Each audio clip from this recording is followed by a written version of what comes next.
우리 사도신경 하심으로 신앙 고백 드리도록 하겠습니다.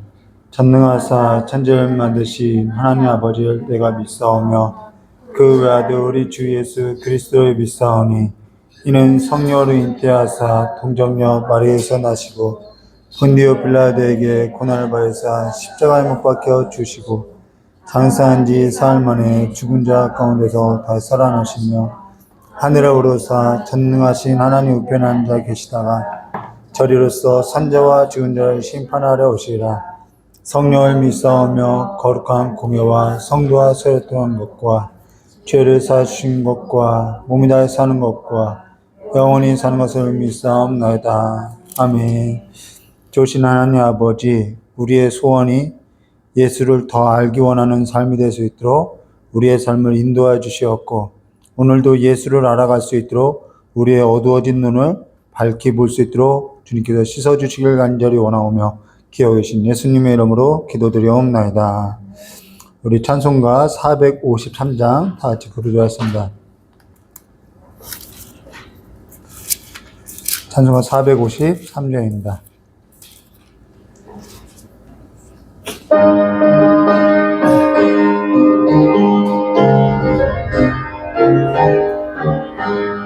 예수도 알기 원하네 크고 넓은 은혜와 계속해 주신 사랑을 간절히 알기 원하네 내 평생의 소원 내 평생의 소원 계속해 주신 사랑을 간절히 알기 원하네 성령이 스승되셔서 진리를 가르치시고 거룩한 뜻을 깨달아 예수를 알게 하소서 내 평생의 소원 내 평생의 소원 계속해 주신 사랑을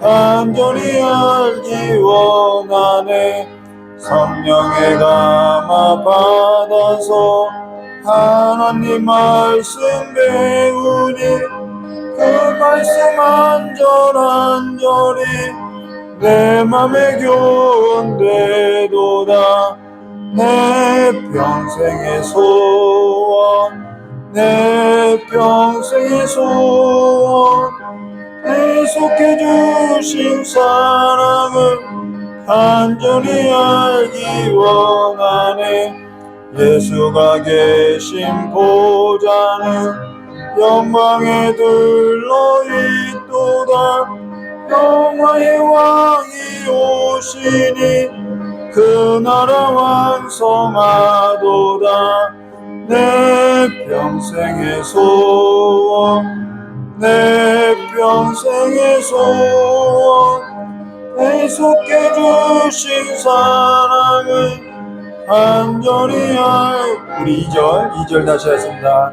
성령이 스승되셔서 진리를 가르치시고 거룩한 뜻을 깨달아 예수를 알게 하소서 내 평생의 소원 내 평생의 소원 계속해 주신 사랑을 간절히 알게 하소서. 아멘. 우리 오늘 함께 나눌 하나님 말씀 요한일서 2장 18절에서부터 29절입니다.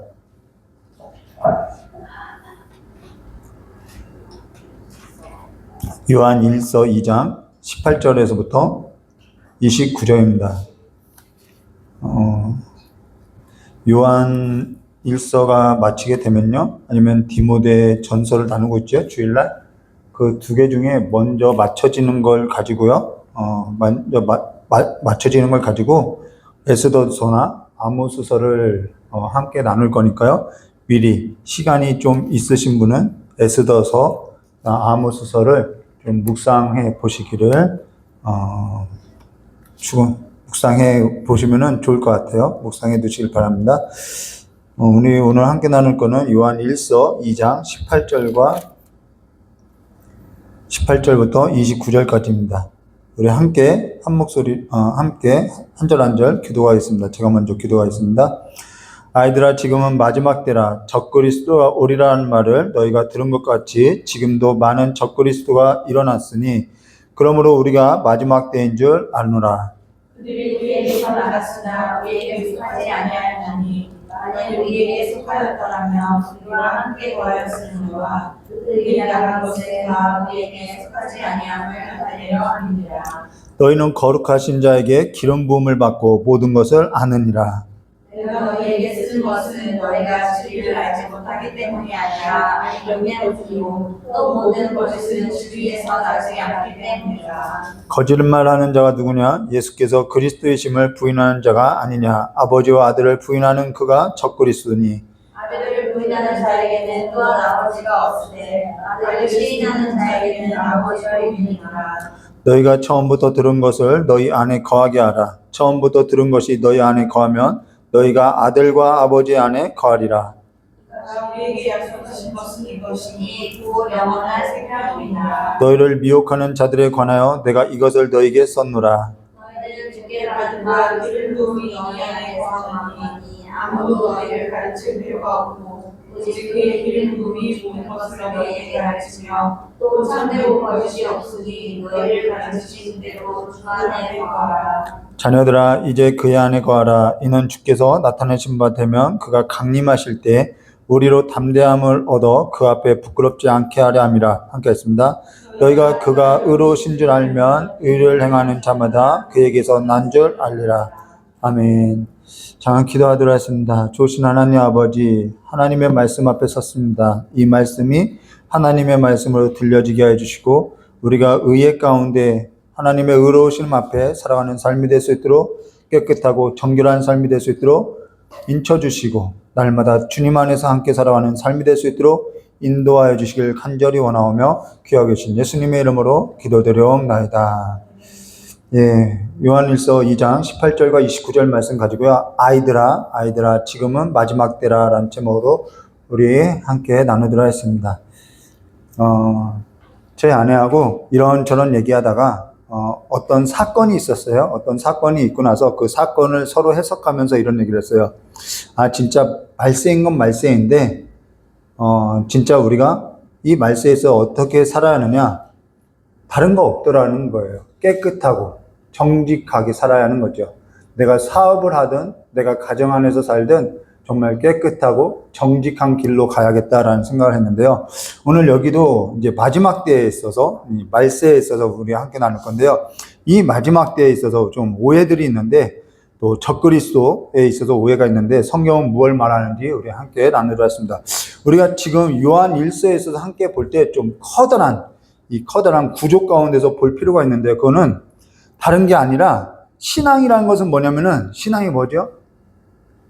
교회 와서 헌신하는 것을 신앙이라고도 할 수 있지만 그건 극히 일부라는 거예요. 신앙이라는 것은 뭘 신앙이라고 하냐면은 하나님을 아는 걸 신앙이라고 하는 거예요. 하나님을 아는 것. 네. 영생이 뭐죠?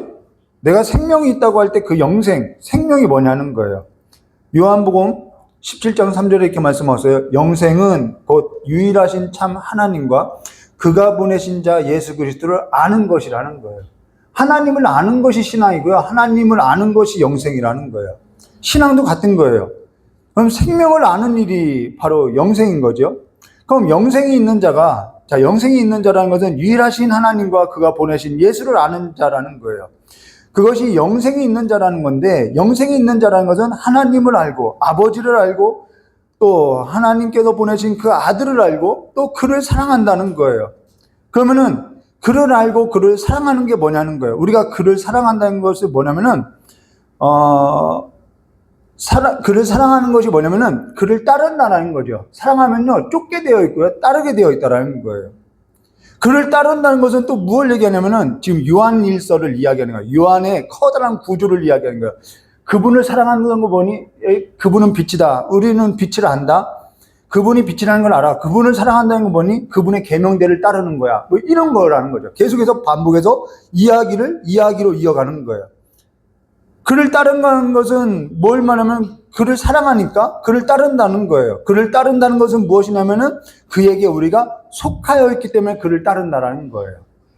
그를 안다는 것은 뭐냐면은 그가 빛이라는 것을, 하나님은 빛이시라는 것을 안다는 거예요. 그러니까 그가 빛이라는 것을 아는 자는 어둠 가운데 다니지 않고 빛 가운데 다녀서 내가 빛에 속한 자라는 것을 안다는 거예요. 그 빛에 속한 사람은 그를 알기 때문에 그를 사랑하고 그를 사랑하기 때문에 그의 계명 가운데 산다는 거예요. 그러니까 이것이 하나의 커다란 주제라는 거죠. 근데 빛 가운데 있다고 하면서 빛이신 그 하나님을 안다고 하면서 내가 어둠 가운데 다니는 것은 빛 가운데 있지도 않은 것이고 하나님을 안다고도 할 수 없다라는 것이죠. 이게 되게 논리 있는 이야기죠. 아버지와 아들이 빛이라는 걸 알아요. 아버지와 또 아들을 내가 빛으로서 사랑하는데 여기에 있어서 내가 사랑하는데도 따르지 않아요. 내가 빛 가운데 따르지 않아요. 그건 빛을 사랑하는 것이 아니죠. 어둠 가운데 속하여서, 그러니까 이건 소속의 문제라는 거예요. 그러면서 어둠에 속하여서 어둠의 일을 하고 다닌다면은 이건 아는 것이 아니라는 거예요. 그러면서 우리가 지난 시간에 무엇을 나눴냐면은 요한 1서 2장 15절과 17절에 이런 말씀이 있어요. 이 세상이나 세상에 있는 것들을 사랑하지 말라. 누구든지 세상을 사랑하면 아버지의 사랑이 그 안에 있지 아니하니 라고 이야기했어요. 이건 소속의 문제라는 거예요.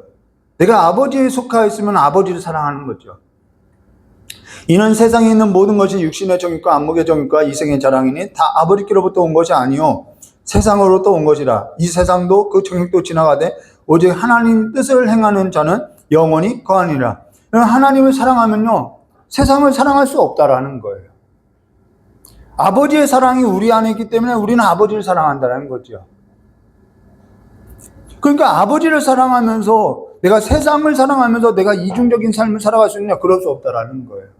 그러니까 아버지를 사랑하면요 깨끗하게 살아갈 수밖에 없는 거예요. 타협할 수 없는 거죠. 전에 한번 이런 얘기를 한 적이 있는데요. 내가 거룩하니 너희도 거룩하라. 이 거룩이라는 것은요 우리의 행실을 말하는 것이 아니라는 거예요. 관계 용어라는 거예요. 관계. 이런 말이에요. 조금 의역하면 이런 얘기예요. 내가 너희에 있어서 거룩한 것 같이, 자, 하나님이 우리에게 있어서 거룩하다라는 거예요. 그러면은 하나님이 우리를 향해서 거룩하다는 것은 뭐냐면 난 너밖에 없어 이 얘기라는 거예요. 난 너밖에는 없어. 그러면은 너희도 내게 있어서 거룩한 것은 뭐냐면 너도 나에게 있어서 나밖에 없는 사람으로서 살아야 한다라는 거예요. 나는 너에게 전부를 걸어서 난 너밖에 없어. 그걸 어디서 확증했냐면 십자가에서 확증했다라는 거예요. 난 너밖에 없다는 걸 십자가로 확증해버렸어. 맹세했다. 그러니까 전부를 걸은 거예요. 하나님의 전부를 걸은 거죠. 사랑은 그와 같다라는 거예요. 난 너에게 전부를 걸은 거예요. 난 여기다도 조금 걸고 난 여기다도 조금 걸고 이게 사랑이라고 할 수 없는 거죠. 나는 이 사람에게 조금 걸고 당신에게는 요만큼 걸고 또 이 사람에게는 이만큼 걸고 이게 어떻게 사랑이 될 수 있냐는 거예요. 근데 요즘은 이게 사랑이라고 이야기하고 있어요. 내가 거룩하니 너희도 거룩하는 건 난 너에게 있어서 너만 보여 이 얘기를 하는 것이죠. 그러니까 전에도 한번 언급한 적이 있는데 간혹 이런 질문을 해요.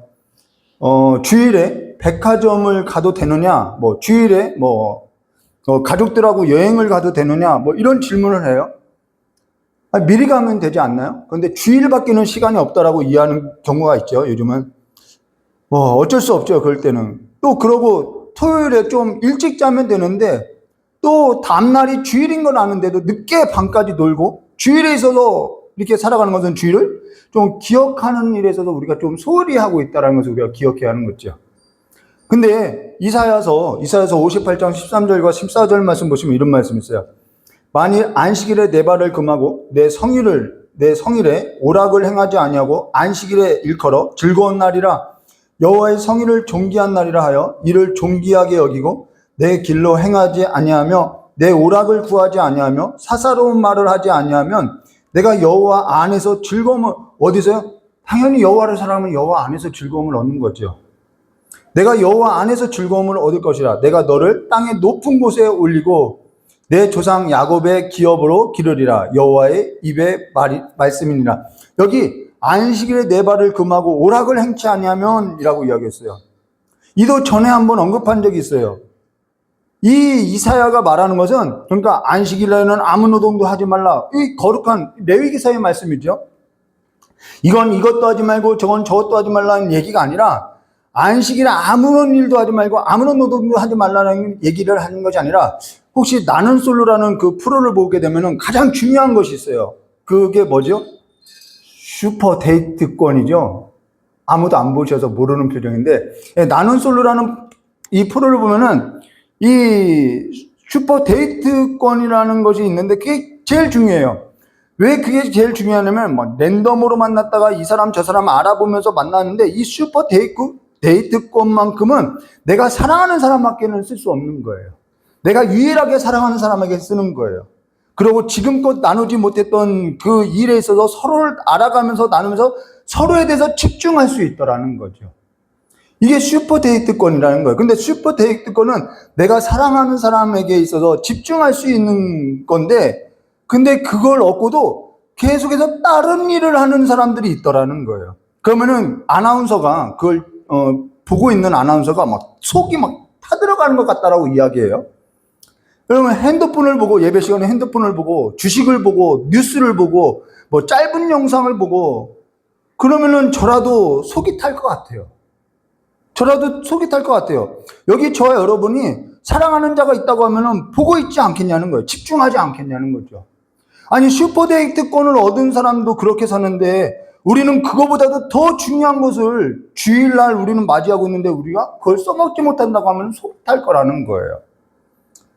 먼 교회 예배 시간에 정치인이 나오고, 물론 정치인 안 되죠. 정치인을 불러다 놓고 올려다 놓고 그 정치의 이야기를 듣고 해도 사람들이 이목을 끄는데, 그 일만 봐도 속이 타는데, 주님을 두고 우리가 다른 일을 하고 있다라는 거예요. 집중하지 못하는 거죠.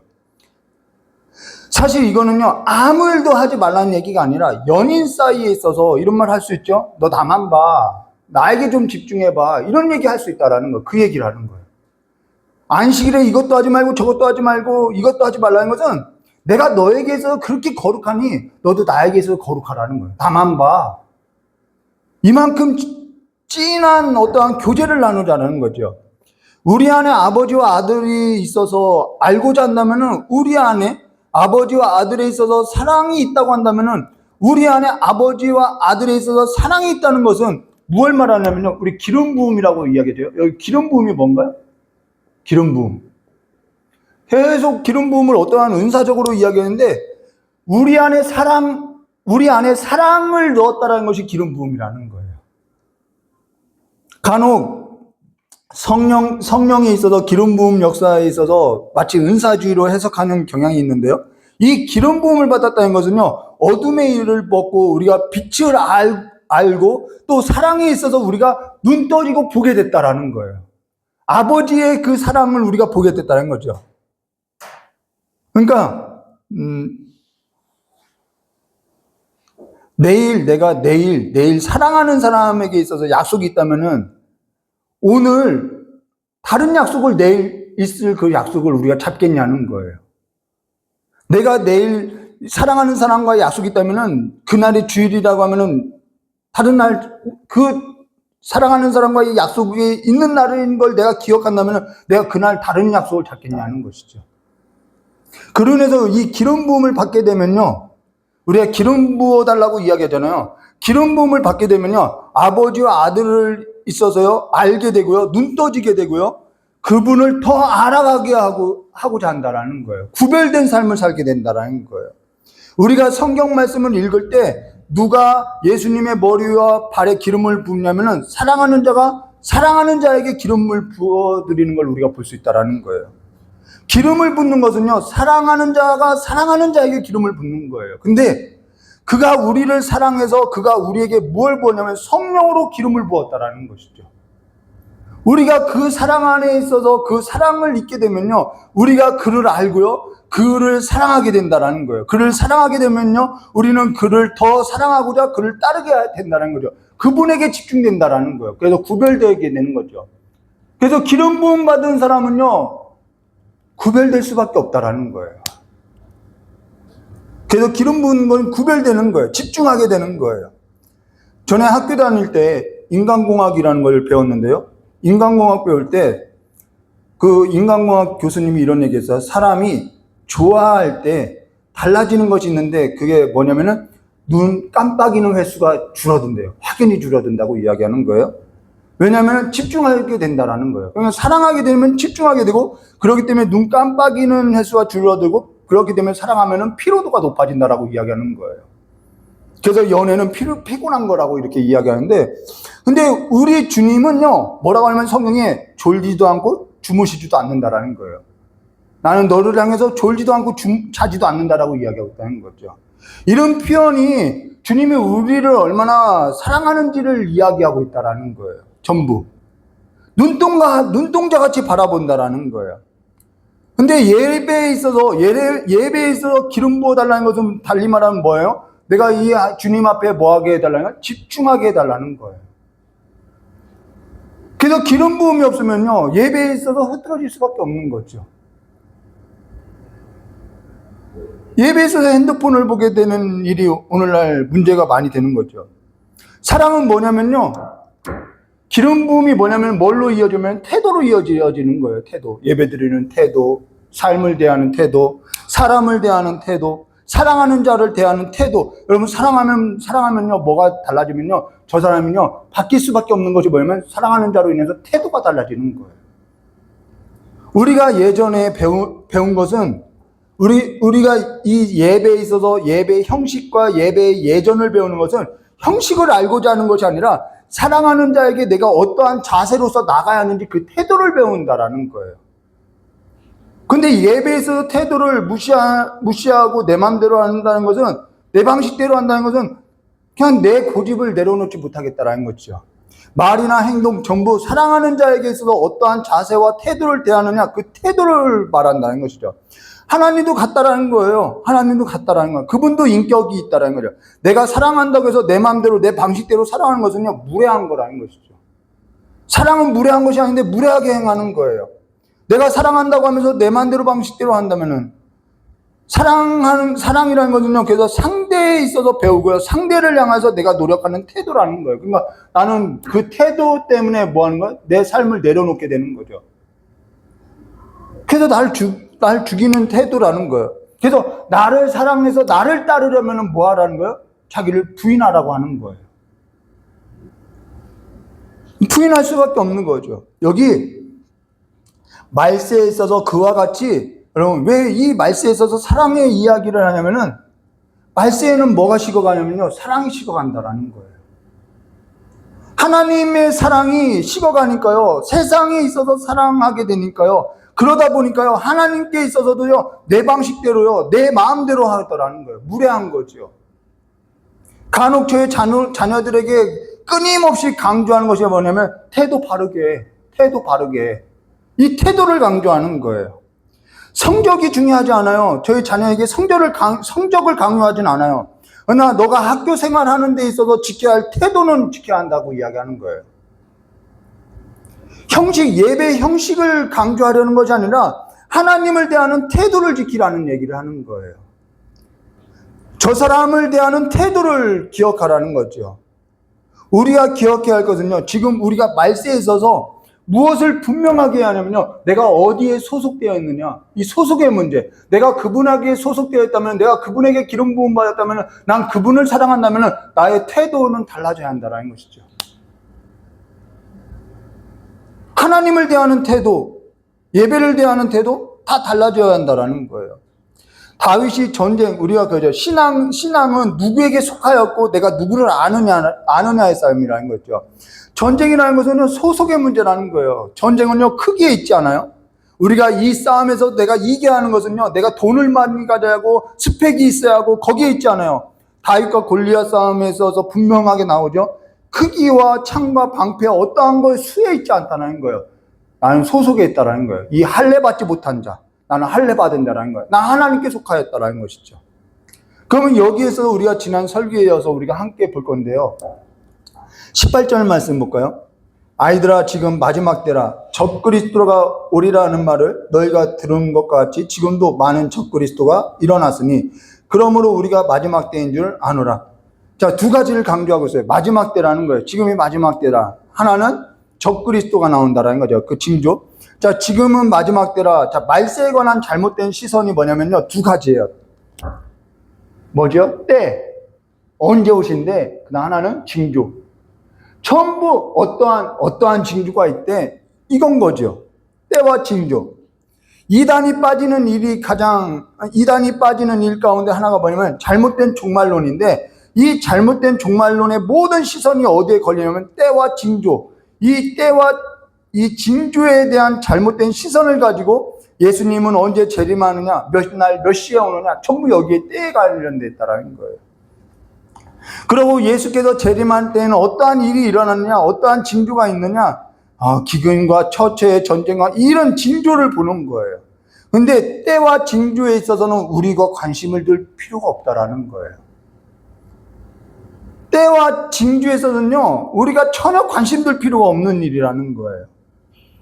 그러면 어째서 이 때와 징조에서도 관심을 두느냐? 그건요, 우리가 집중해야 할 그 그리스도, 그리고 우리가 집중해야 할 그 삶의 태도에서도 떨어뜨리게 하기 위해서 때와 징조에서도 관심을 두게 한다라는 거예요.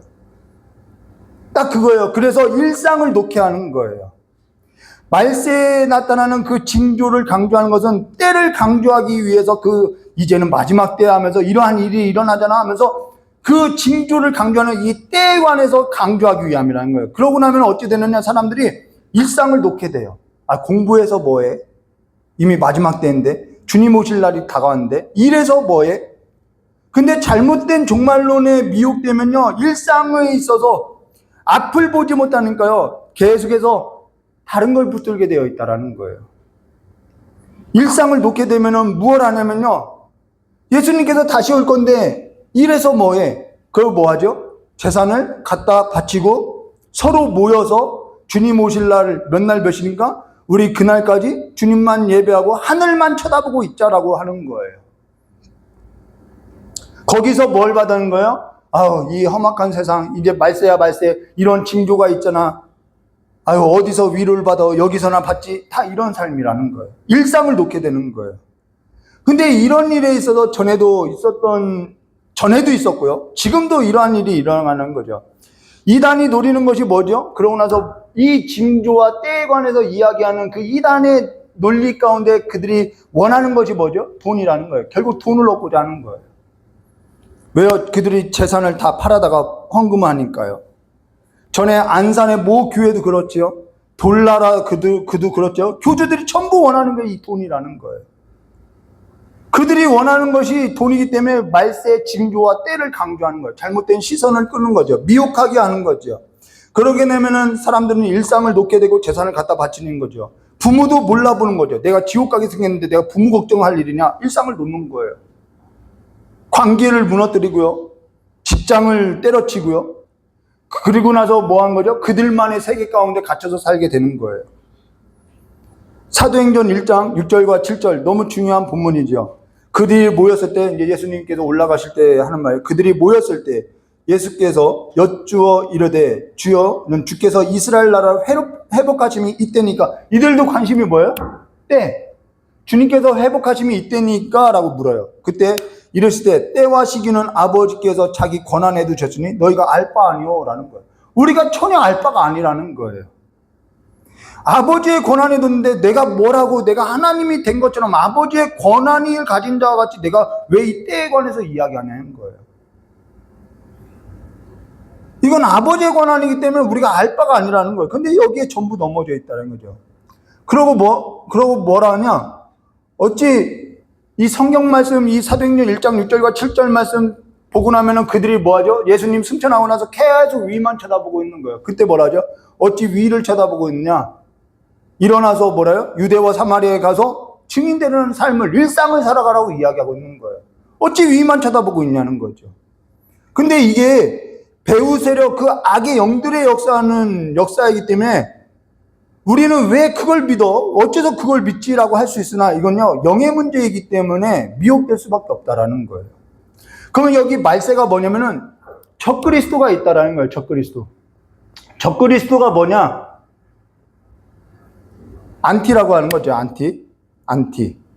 반대하다라는 거예요. 그러니까 그리스도를 반대해서 살아가는 것, 그리스도를 대적하면서 살아가는 것, 그게 안티라는 거예요. 근데 여기 안티라는 것은 또 다른 의미가 있어요. 그게 뭐냐면 대신한다. 그러니까 하나님을 대신하는 것, 그것이 안티라고 하는 거예요. 하나님을 대신하게 해요. 하나님을 대체하게 하는 거예요. 하나님이 아닌 다른 대안을 가지고 살게 하는 거예요. 그것이 깨끗하지 않은 거예요. 그것이 정직하지 않은 거예요. 간혹 적그리스도에 있어서 이 적그리스도를 어떻게 해석하냐면은 정말 악한 어떠한 권세에 있어서 사로잡힌 어떠한 인격체로서 이렇게 해석하는 경우들이 있어요. 세대주의적 해석인데요. 그러면서 뭐라면 주전 1세기 때, 예수님이 오시기 전에 1세기 때는 안티오코스 4세 에피파네스가 같은 사람이 악의 권세에 붙들려서 이렇게 적그리스도의 모형이었다. 그리고 나서 주후 예수님이 오시고 나서 1세기 때는 네로가 이 적그리스도였다. 그런 해석이 성경에도 어느 정도는 있어요. 그리고 나서 19세기 때는 히틀러가 적그리스도였다. 이런 해석을 하는 거죠. 그리고 지금은 일부, 이것이 이제 확장되어서 일부, 지금은 누구라고 하냐면 중국의 누군가가, 북한의 누군가가, 권력 잡을 사람들이 이제 적그리스도라고 해석하는데, 이런 해석은요, 부적절하다라는 거예요. 이건 부적절한 거예요. 성경은 그렇게 말하고 있지 않잖아요. 여기 적그리스도라는 이 단어, 이 적이라는 단어는 안티라는 단어로서 뭐를 대신하다라는 거예요. 그리스도를 대체하고 그리스도를 대신하여서 본인이 그리스도라고 하는 것, 적그리스도라는 거예요. 이단을 말한다는 것이죠.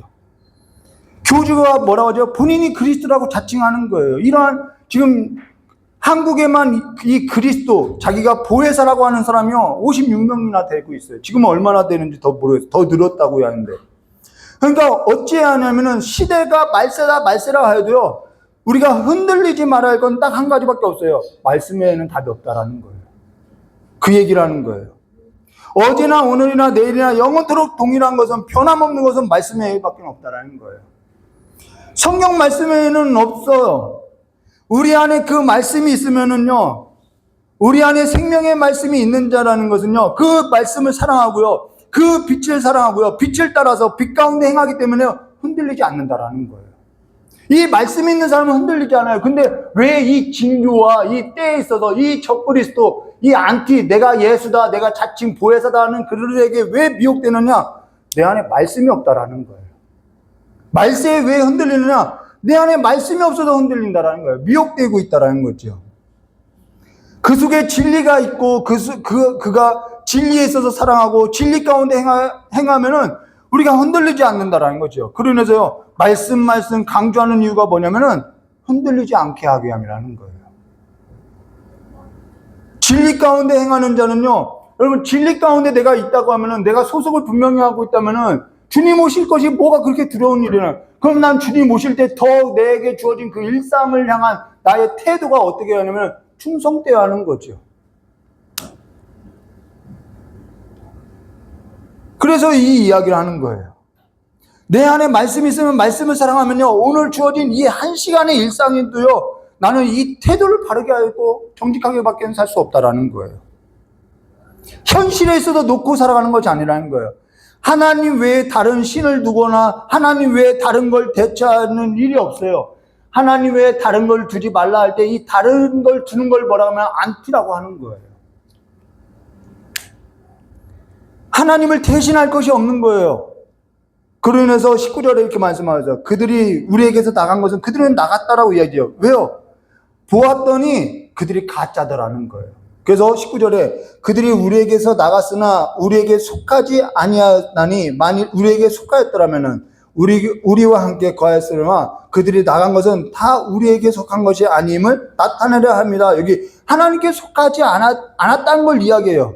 하나님께 속한 자는요, 하나님의 말씀이 있기 때문에, 기름 부음을 받았기 때문에, 그 안에 하나님의 말씀이 있기 때문에 하나님이 전하는 말을 한다라는 거예요.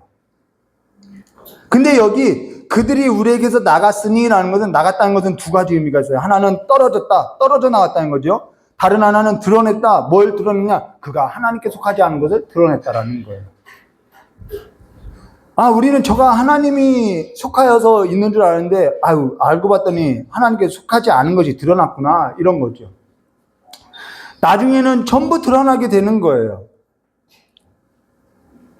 저가 신앙생활 하다 보니까요, 그냥 가만히 있으면은 그냥 하나님이 드러내는 일들이 많이 있더라는 거예요. 하나님은 공의로운 하나님이라는 걸 드러냈더라는 거죠. 그런 일이 우리의 삶 가운데 적지 않죠. 저가 하나님을 사랑하는 게 아니라 돈을 사랑했구나. 결국 돈을 따라가는 거였구나. 그게 삶 가운데 그냥 드러나더라는 거예요. 간혹 억울한 일을 겪게 될 때도 나중에 보면 하나님께서요, 진위 여부를 명확하게 드러내는 일들이 우리의 삶 가운데 있다라는 거예요. 하나님은요, 공의로운 하나님이라는 거예요. 그래서 정말 그분이 재판장이라는 것이 위로가 되더라는 것이죠. 그러면서 지금까지 제가 이 본문을 뒤로 하고 이렇게 쭉 설명했던 것이 바로 20절부터 29절의 내용이라는 것이죠. 제가 봉독해 드릴게요. 처음부터. 너희는 거룩하신 자에게 기름 부음을 받고, 그렇죠? 너희는 거룩하신 자에게 기름 부음을 받고 모든 것을 아느니라. 자, 이거 예레미야가 한 말이죠. 너희에게 가르칠 필요가 없다라는 거예요. 내가 너희에게 쓰는 것은 너희가 진리를 알지 못하기 때문이 아니라 알기 때문이라. 또 모든 거짓은 진리에서 나지 않기 때문이라. 거짓말하는 자가 누구냐? 예수께서 그리스도이심을 부인하는 자가 아니냐? 아버지와 아들을 부인하는 그가 적그리스도니 아들을 부인하는 자에게서 또한 아버지가 없으되 아들을 시인하는 자에게는 아버지가 있느니라. 너희가 처음부터 들은 것을 너희 안에 거하게 하라. 처음부터 들은 것이 너희 안에 거하면 너희가 아들과 아버지 안에 거하리라. 하나님의 말씀이 있는 자는요, 하나님의 말을 하게 되어 있어요. 그리고 그 말을 따라 살게 되어 있어요. 25절에요. 그가 우리에게 약속하신 것은 이것이니 곧 영원한 생명이니라. 너희를 미혹하는 자들에게 관하여 내가 이것을 너희에게 썼노라. 너희는 주께 받은 바 기름 부음이 너희 안에 거하나니 아무도 너희를 가르칠 필요가 없고 오직 그의 기름 부음이 모든 것을 너희에게 가르치며 또 참되고 거짓이 없으니 너희를 가르치신 그대로 주 안에 거하라. 자녀들아 이제 그 안에 거하라. 이는 주께서 나타내신 바 되면 그 강림하실 때 우리로 담대함을 얻어 그 앞에서 부끄럽지 않게 하려 함이라. 너희가 그가 의로우신 줄 알면 의를 행하는 자마다 그에게서 난 줄 알리라 라는 거예요. 다 설명한 바죠. 하나님께서 의로운 줄 알면요, 우리 안에 하나님을 아는 그 알미 있다면은, 우리가 기름 부음을 받았다면은, 우리 안에 그분을 아는 그 말씀이 있다면은, 그분이 빛이라면은 우리는 그 빛 가운데 그분에게 소속되어서 의를 따라서 행하는 자로서 하나님의 의를 드러내게 된다는 것이죠. 아모스 선지자가 이런 예언을 했어요. 양식이 없어서 기갈이 아니라 말씀이 없어서 기갈이라고 이야기하고 있어요. 말씀이 없어서 하나님의 공의가 뭔지 몰라서 하나님의 공의가 흐르지 않는다라고 이야기하고 있죠. 말씀에 있어서 우리 새해가 됐죠. 말씀에 있어서 가까이 하시는 한 해가 되시기를. 그리고 말씀을 대하는 태도와 예배를 대하는 태도, 사람을 대하는 태도, 또 하나님을 대하는 태도, 그분의 사랑 가운데 행하는 삶이 뭔지 또 새로운 한 해 동안 배워가시기를 주님의 이름으로 축원드립니다. 말씀을 버리고서는요, 우리가 하나님을 알 수 없어요. 말씀을 한 해, 다른 거 강요하지 않죠. 1년에 1독, 하루 5장씩만 읽으면 돼요. 올해 꼭 일독하시기를 주님의 이름으로 축원드립니다. 다 같이 기도하도록 하겠습니다. 참으로 고맙고 감사하신 하나님 아버지, 하나님의 말씀이 있는 자는 하나님의 말을 하고 하나님의 말을 따라서 삶을 살아가게 되어 있으니 이제는 말세에 모든 것이 변하여서 모든 것이 쇠해지고 모든 것이 무화과 잎처럼 떨어져도 우리가 흔들리지 않는 것은 우리 안에 하나님의 사랑이 있고 하나님께서 우리를 기름 부어서 하나님을 알게 함이니 이제는 우리가 하나님을 알고 하나님을 더 깊이 아는 삶으로서 일어나 걷는 삶이 될 수 있도록 자리를 털고 일어나 걷는 삶이 될 수 있도록 주여 역사해 주셨고 또한 2026년 이 한 해 다시 한번 1년에 1도가는 이 일을 마칠 수 있도록 우리를 인도하여 주시길 간절히 원하오며 기억하 계신 예수님의 이름으로 축복하며 기도드리옵나이다. 우리 찬송 한 장 부르도록 하겠습니다. 주의 진리 위에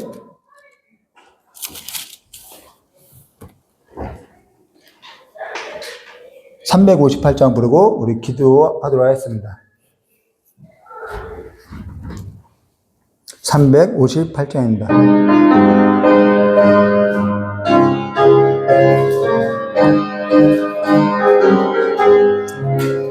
주의 진리 위에 십자가 공기 하늘 높이 들들고 주의 군사 되어 용맹스럽게 찬송하며 나가세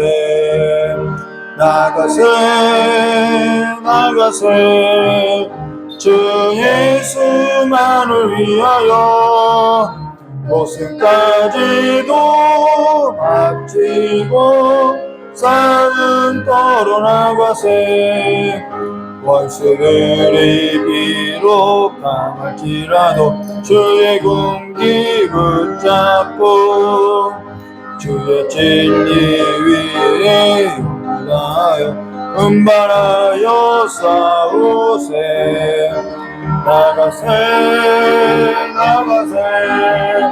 주 예수만을 위하여 목숨까지도 바치고 싸움 털어나가세 하늘과 바다 가는 곳마다 주의 군기 알리며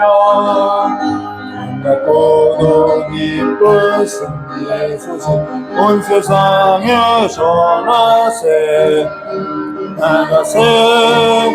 나가세 주 예수만을 위하여 목숨까지도 바치고 삶은 털어나가세 원수들은 이미 예수의 손에 하나 없이 패하고 주의 군기만이 영광스럽게 온누리에 날리네